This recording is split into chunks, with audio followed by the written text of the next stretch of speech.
नमस्कार दोस्तों, आज मैं अपना रेगुलर क्रूज़ लाइन पे वीडियो ना बना के एक ऐसे टॉपिक के ऊपर वीडियो बनाने जा रहा हूँ जो कि बहुत ज़रूरी है और ख़ासकर इंडिया के अंदर। मैं बात कर रहा हूँ फूड सेफ्टी की, फूड हाइजीन की। आपने सुना होगा कि इंडिया के अंदर लाखों लोग बीमार पड़ते हैं, लाखों लोगों की मौतें होती हैं गंदा खाना खाने से। कौन है इन सब के पीछे जिम्मेवार? कहीं ना कहीं वो गलती हमारी भी है, क्योंकि हमारी जो नॉलेज है वो फूड सेफ्टी के बारे में, फूड हाइजीन के बारे में बिल्कुल मिनिमम है। अब कुछ दिन पहले एक न्यूज़ आई थी कि इतने सारे लोग बीमार पड़ गए मोमोज खा के। एक और न्यूज़ थी कि एक 10 साल की बच्ची की मौत हो गई बिकॉज ऑफ उसने अपने बर्थडे पे जो केक मंगाया था वो केक खाने के बाद। और ऐसी ऐसी एक नहीं, इंडिया के अंदर रोज हजारों न्यूज़ आती हैं और हजारों लोग बीमार पड़ते हैं, हजारों लोगों की डेथ होती है बिकॉज ऑफ फूड। चलो इस टॉपिक के बारे में बात करते हैं और समझने की कोशिश करते हैं कि क्या कारण है इसके पीछे एंड उसको हम कैसे इम्प्रूव कर सकते हैं।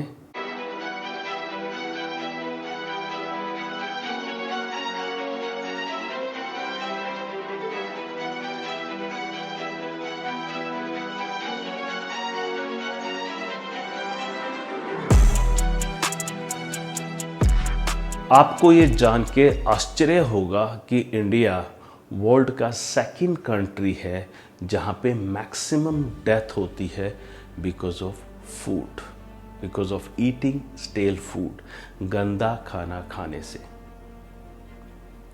इंडिया के अंदर वो सारी गवर्नमेंट बॉडीज़ हैं, ऑर्गेनाइजेशन हैं जो कि फूड सेफ्टी की गारंटी लेती है।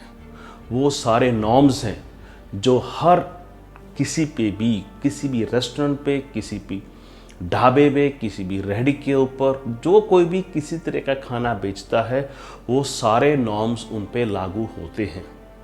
लेकिन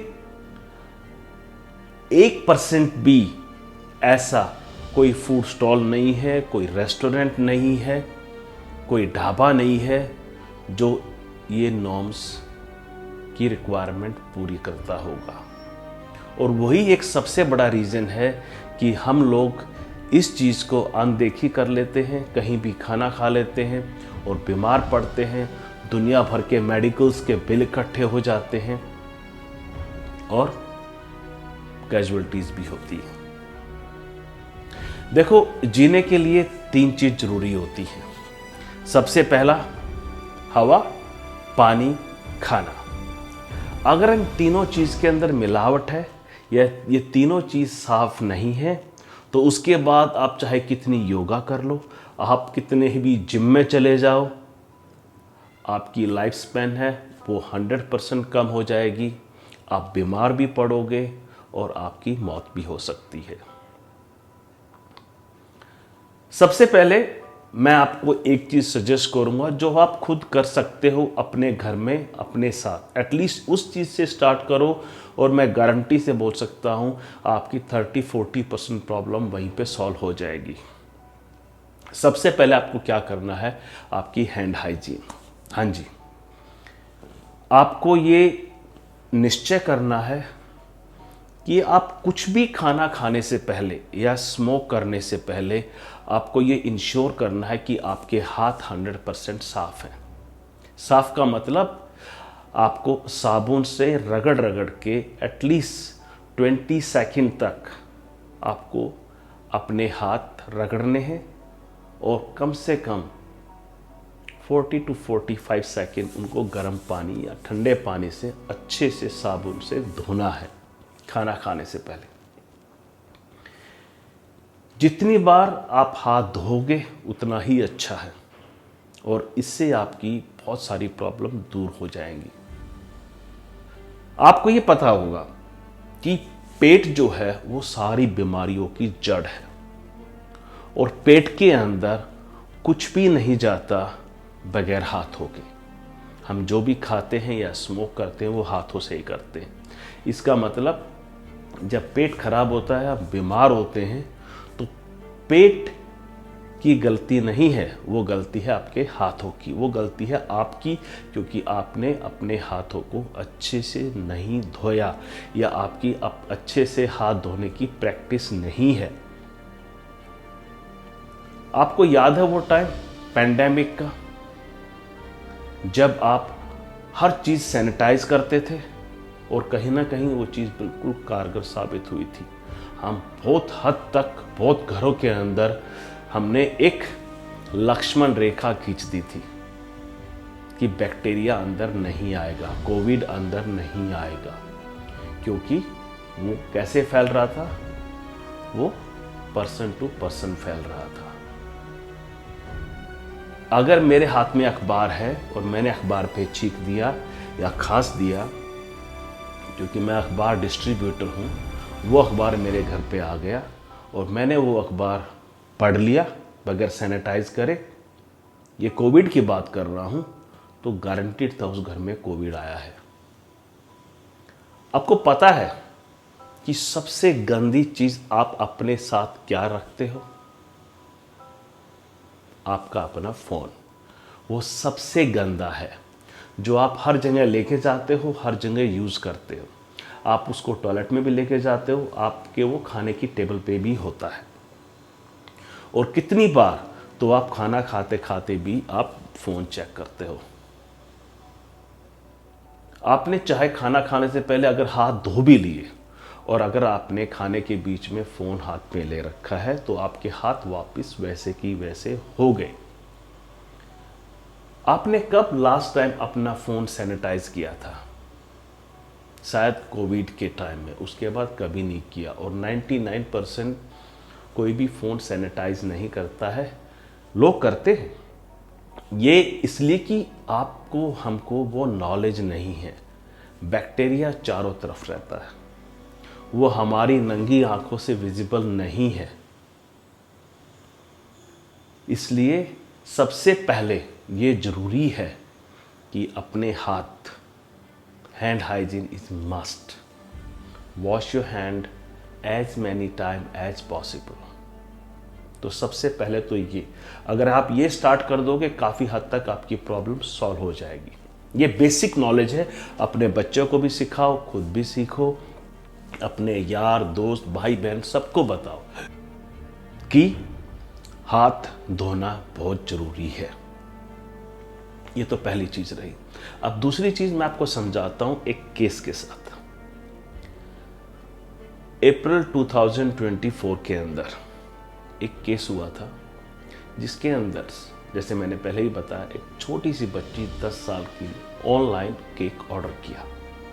केक आया, उन्होंने पैसे भी दिए, केक दिखने में भी ठीक था, केक टेस्ट में भी ठीक था, लेकिन उस केक खाने के बाद उस लड़की की मौत हो गई। अब इसका कौन जिम्मेवार है? उस छोटी सी बच्ची की मौत होगी केक खाने के बाद, इसका जिम्मेवार कौन है? उसके पेरेंट्स तो है नहीं, उनकी तो कोई गलती नहीं। ये गलती है तो उस बेकरी की जहाँ पे ये केक बना, जिसने ये केक बनाया, जिसने ये केक स्टोर किया, ये सब उनकी गलती है। अब इसके अंदर देखो कितने चांसेस है उस केक के अंदर पॉइजनस होने के। सबसे पहले वो केक कब बना, कितने दिन पहले बना। देखो केक के अंदर हम क्या यूज़ करते हैं? क्रीम है, दूध है, अंडा है। ये सारी चीज़ वो हैं जो पकने के बाद ख़राब हो जाती हैं बहुत जल्दी, और कच्ची भी ख़राब हो जाती है। अंडा 5-6 दिन चल जाएगा, लेकिन अंडे को अगर आपने पका दिया किसी भी फॉर्म के अंदर, तो 100% अंडा ख़राब हो जाएगा।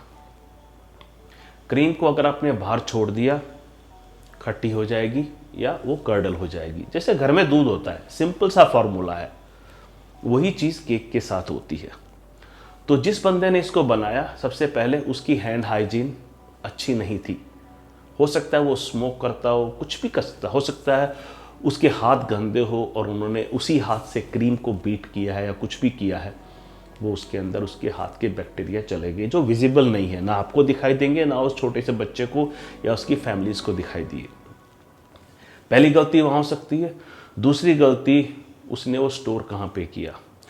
देखो, कोई भी ठंडी चीज़ स्टोर करने के लिए बिलो 4 डिग्री 5 डिग्री टेम्परेचर चाहिए। 4 से 5 से नीचे, इससे ऊपर टेम्परेचर रहेगा तो बैक्टीरिया की ग्रोथ स्टार्ट हो जाती है। और कुछ समय के बाद अगर आप उसी केक को 5, 6, 10, 12 टेम्परेचर पे रखोगे तो धीरे धीरे वो ग्रोथ बढ़ती जाएगी, मल्टीप्लाई होती जाएगी, और जिसके कारण वो केक खराब हो जाएगा। हो सकता है टेस्ट करने में अभी भी उतना ही टेस्टी हो, स्मेल करने भी ठीक हो, लेकिन आपका स्टमक बहुत सेंसिटिव होता है, वो आपके पेट में जाएगा और वहाँ जाके जो बैक्टीरिया है वो घमासान कर देंगे, जिससे आपकी मौत भी हो सकती है और बीमार भी पड़ सकते हो, जैसे कि उस केस में हुआ। तो वो दूसरी चीज़ है, कब वो केक बनाया था, किस टेम्परेचर पे उसको स्टोर किया था। तीसरी चीज़, जहाँ पे वो स्टोर किया था उस फ्रिज की, उस यूनिट की हाइजीन कंडीशन का क्या है, कहाँ पे वो जगह जहाँ पे वो बेकरी की प्रोडक्शन करते हैं वो जगह कैसी है। हो सकता है वहाँ पे खूब सारे चूहे छिपकली हो, उससे भी पॉइजन फैल सकता है। हो सकता है छिपकली ने टेस्ट कर दिया हो, गिर सकता है छिपकली, कुछ भी हो सकता है। तो जरूरी है आप कहीं से भी कोई चीज़ें खरीदो तो वो एक बहुत अच्छी वेल रिनाउंड जगह से खरीदो या खुद घर में बनाओ।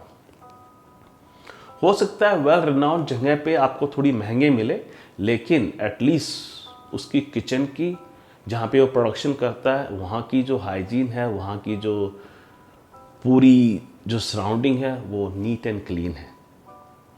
तो ये सारी केसेस के अंदर हो सकता है वो केक 3-4 दिन से फ्रिज में ही रखा हो, नहीं बिका हो उसका, और उसके बाद वही केक आपने ऑर्डर दिया और उन्होंने भेज दिया। ये केस भी हो सकता है। तो ऐसी सी चीज़ें बहुत सारी हैं इंडिया के अंदर। कितने ढाबे हैं, कितने रेस्टोरेंट हैं, कितने फूड स्टॉल्स हैं।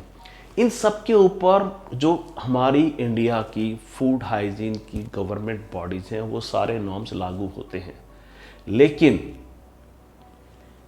एक भी इनमें से फॉलो नहीं करता।